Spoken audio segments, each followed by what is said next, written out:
தயவு பண்ணி அறிவிங்க. கூட்டணி இனிமேல் யாரோடும் இல்லை. திமுக தனித்து அறிவிங்க கேக்குறேன். 236 சொல்லிட்டோம். இல்லங்க, தமிழ்நாட்டை காப்பாற்றணும் வழி இல்லை. யாரை நம்பி நாம் இல்லை.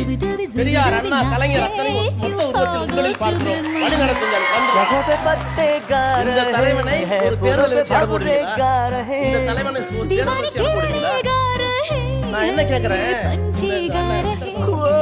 बगिया में दो फूलों की हो रही है गुफ्तगू जैसा फिल्मों में होता है हो रहा हूबहू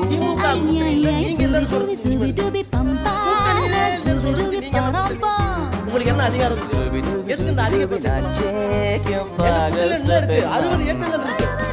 ஆனாலும் கொடுத்த இயக்கங்களே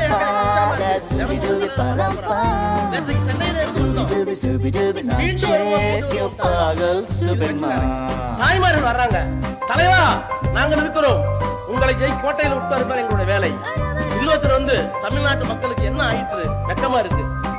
இன்னொரு தாய் வந்து சொல்லுது, கையில ஒரு குழந்தை, கையில ஒரு குழந்தை, உடம்பை பார்த்துக் கொள்ளுங்கள் தலைவா, தமிழ்நாடு உங்களை நம்பி இருக்கிறது. இத்தனையும் காரணம் கேட்டு வரோம். இவ்வளவு பெரிய எழுச்சி இருக்கு. நான் பேசின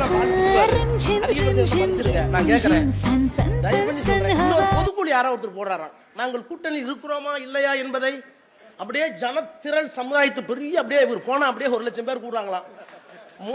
மொத்த கட்சியுமே கலைஞர் கோட்டம் கொள்ளாது, மொத்த கட்சி அவ்வளவுதான் இருக்கும். அவர் வந்து சொல்றாரு, நாங்கள் முடிவு செய்ய போகிறோம். என்ன செய்ய போகிறீர்கள்? தயவு பண்ணி அறிவிங்க. கூட்டணி இனிமேல் யாரோடும் இல்லை. திமுக தனித்து வச்சுது. அறிவிங்க, அறிவிங்கன்னு கேக்குறேன். 236 நிப்பம் தலைவர. இது பாலு திட்டம் சொல்லிட்டோம். இல்லங்க, தமிழ்நாட்டை காப்பாற்றணும் வேற வழி இல்லை. யாரை நம்பியும் நாம் இல்லை. பெரியார், அண்ணா, கலைஞர் அத்தனை மொத்த உருவத்தில் உங்களில் பார்க்கிறோம். வழி நடத்துங்கள். நன்றி.